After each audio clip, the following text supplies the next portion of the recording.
Hello. Welcome to the kitchen yet again during this festive period for some more festive, gorgeous, savoury goodies, Paul. Cooking, he means. Yes, but I'm putting it in the glamorous, fabulous way, rather than just boring cooking. So, why are we in the kitchen today, Paul? Well, the other day we made the nut roast, which you will have seen, and I wanted to do a chickpea loaf as well, which is much paler in colour, but still has great flavour to it. And I wanted to do something that was a bit simpler. Even though the nut loaf is easy, this one is even simpler. Though it doesn't get baked in the oven, it gets steamed. Ooh. So if you don't have an oven, you can do this one on the stovetop in a saucepan with a steamer attachment or a steamer at the bottom of it. We're going to use our own steamer, but this is for those people who don't have ovens and want to cook a nutritious loaf on the stovetop. Now, I'm just thinking, if you haven't got a steamer or you haven't got a one of those steamer that goes on top of the stovetop, could you raise it up above a bain-marie? No. No. No, Okay. because it wouldn't get the steam to it. You need to get the steam to it. What you could do is put scrunched tin foil into a saucepan, fill the saucepan up to the level of the tin foil, just below the level of the tin foil, and then put this on top. Okay, so you can work that out as we go along because you'll see what happens. So I guess the first thing we need to do is look at the ingredients and also the equipment. Yeah, onions, mushroom, carrots, celery, and an apple. We've got cashews and sunflower seeds, though if you want to make this nut-free, then just substitute all sunflower seeds instead of the cashews. Gram flour, which is chickpea flour, tin of chickpeas, some white miso paste, yeast flakes, bouillon, thyme, mixed herbs, olive oil, Bragg's amino, though you can use soy sauce, some apple cider vinegar, and some bicarbonate of soda. And the bouillon is a vegetable stock powder, for those of you who don't know what that is. And like Paul said, the liquid aminos it's really like a soy sauce, isn't it? It is, yeah. Yeah. And if you wanted to use a vegetable bouillon cube instead of this, then you would put it into the wet ingredients and whiz it up, and that will make sense when you see what we do. Okay, lovely. And now the equipment. Steamer, food processor, mixing bowl, baking paper or greaseproof paper. So Paul, you've prepped the dry ingredients. Yep, this is the sunflower seeds and the cashews, which have been ground up till they're really quite fine in the processor. We've got our yeast, our bouillon, bicarb of soda, mixed herbs and thyme. Those all just go in there together. Give it a mix. And then our gram flour or chickpea flour goes in. So you're just stirring all those dry ingredients together now, Paul. Yeah, and gram flour does tend to sort of puff up a bit. I mean, it's quite fine, so do it slowly, don't do it too quickly because you could lose some. What do you mean you could lose some? Well, it's... You mean it might come in up just out of the puff bowl? out, yeah. Oh, I see. So it's very fine and dusty. Yeah. Right, yeah. There we are. Good. That's the dry ingredients mixed. So we've got the food processor out now, Paul, and you've already used this to whiz up the nuts and the seeds. Yes. So you've now got your, what we call wet ingredients. Yeah. So the wet ingredients, what I've done is chopped up the mushrooms, celery and onions.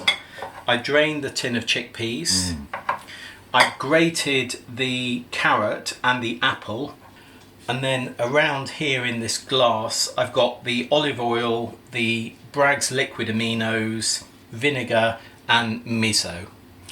So what's going to happen next? All of these three, apart from the chickpeas for the moment, are going to go into the processor and be processed.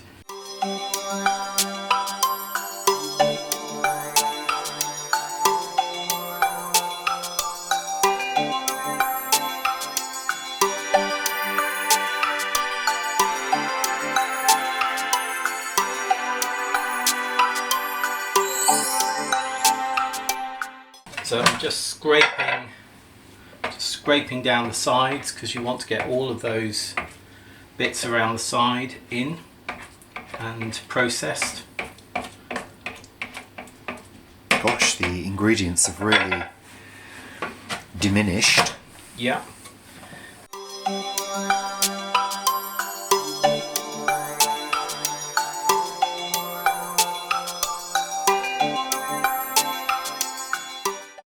Right, so the chickpeas are going in now, and they're going to be whizzed up as well. Yeah.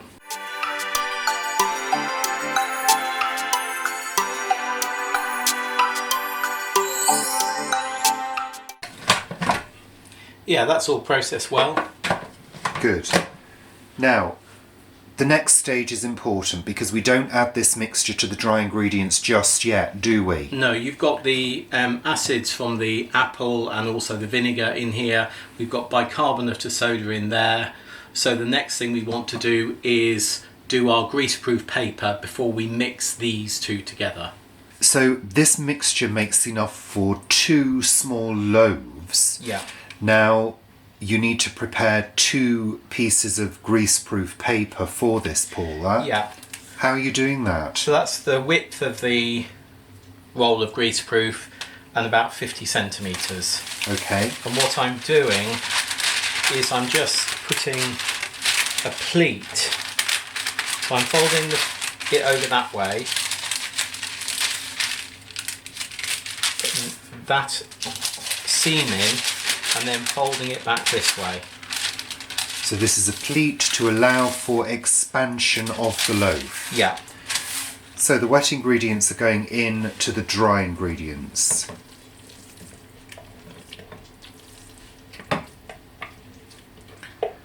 And this is not done in the processor, I've noticed, Paul. No, we're mixing this by hand. Why is that? It just will get too pulpy, too fine. Though you want all of the wetness really processed well, you don't want everything else blitzed completely. Now we're just going to stir all of this gently together.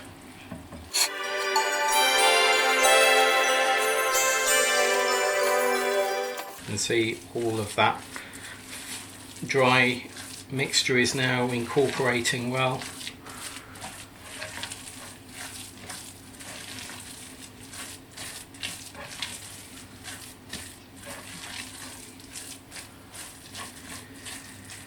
There we are. Now we're going to fill our greaseproof paper.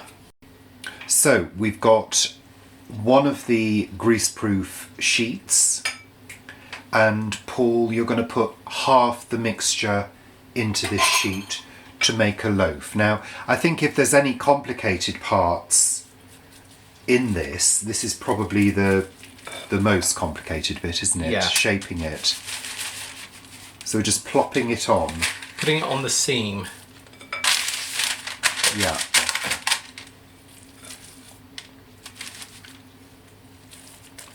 So that's about half of the mixture. About half the mixture, lovely.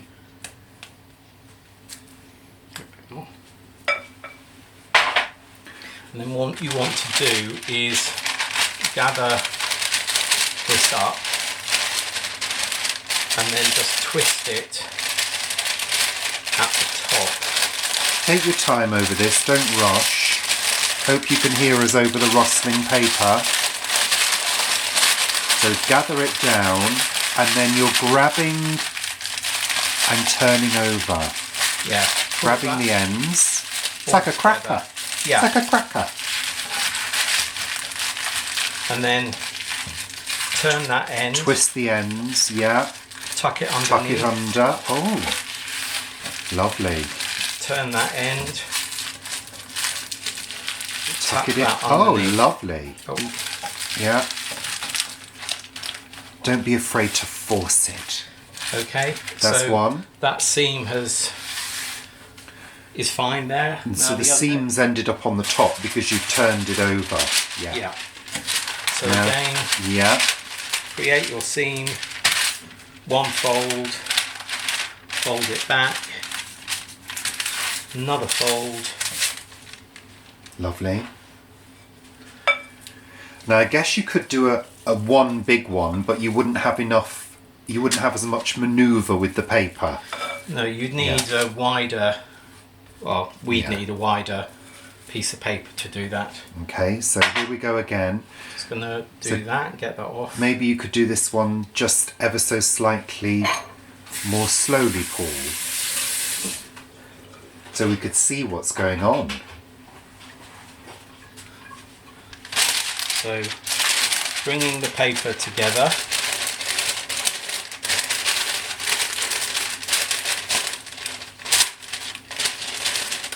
And start folding down from the middle.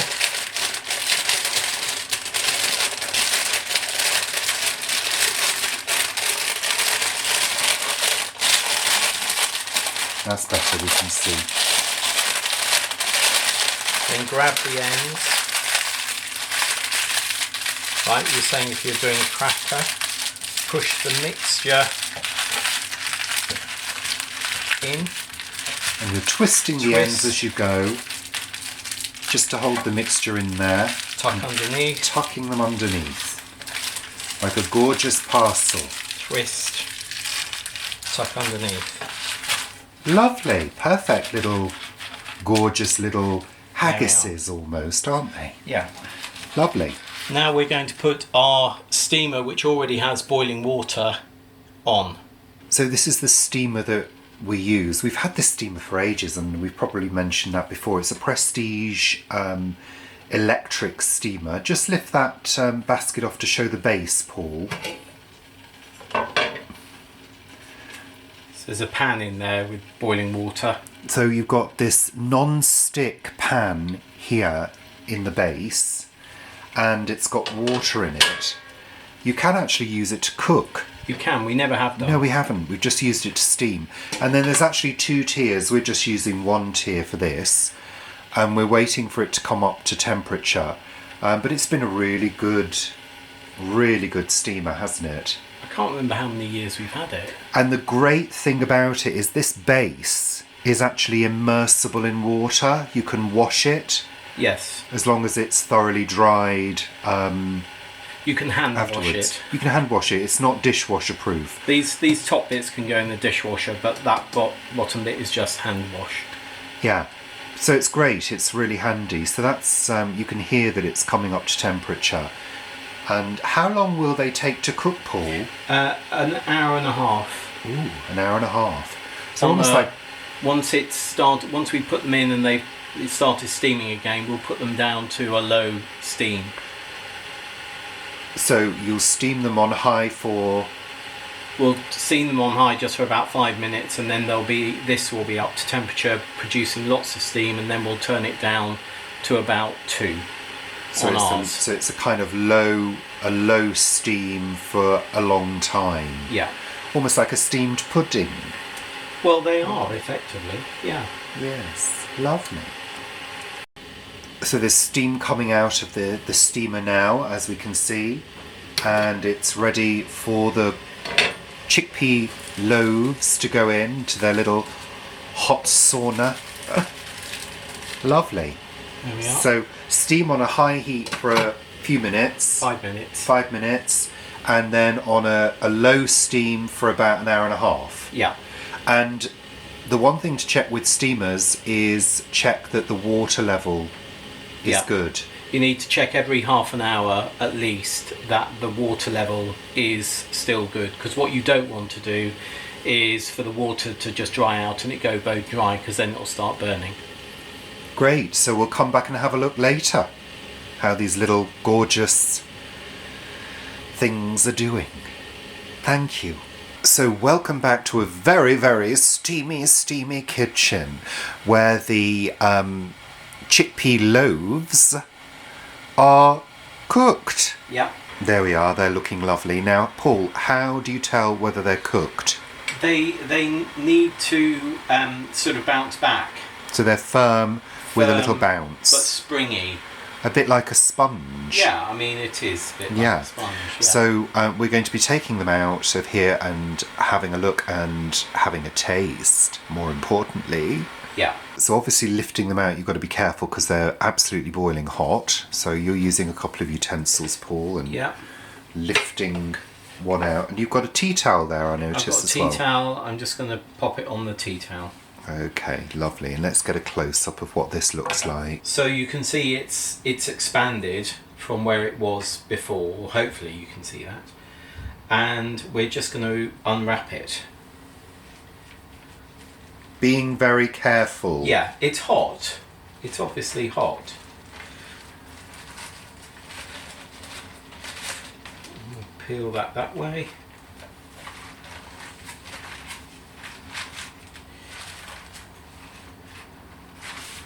There we are. Wow. Wow. That is the loaf. Chickpea loaf. Chickpea loaf. We're going to try it, aren't we? Let's have a look at the slice, Paul. Let's see.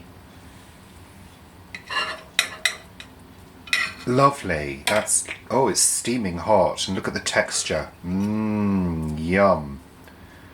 Lovely. Perfect. Mmm, lovely. So, it's a nice texture. It will firm up as it cools. So... Oh, it's lovely. It slices nicely. You can see a slice there. And just put that there. Cut another slice. It smells good. Let's try it.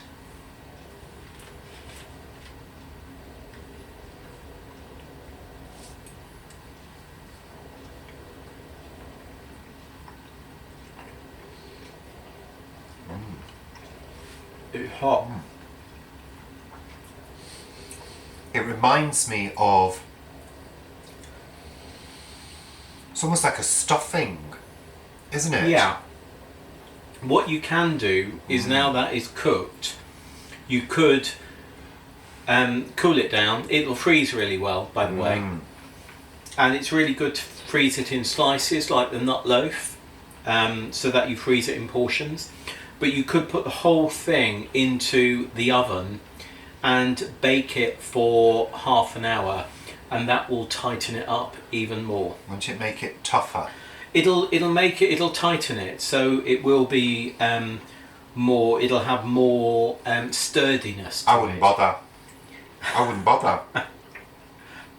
It's lovely like this. I mean, that is so tasty, but it's not strong taste. It's not got a strong taste. No. It's quite mild, but it's vegetable-y and flavoursome.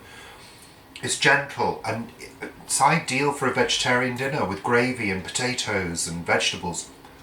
And the good thing is, again, it's not bulked out with oats or breadcrumbs. And it's gluten-free, yeah? It's gluten-free.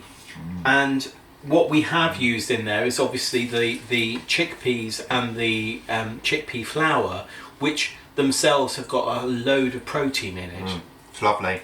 So everything in there is protein, minerals, vitamins, yumminess. That's it. Great, lovely. Thank you, Paul. See you very soon. Bye for now. Bye.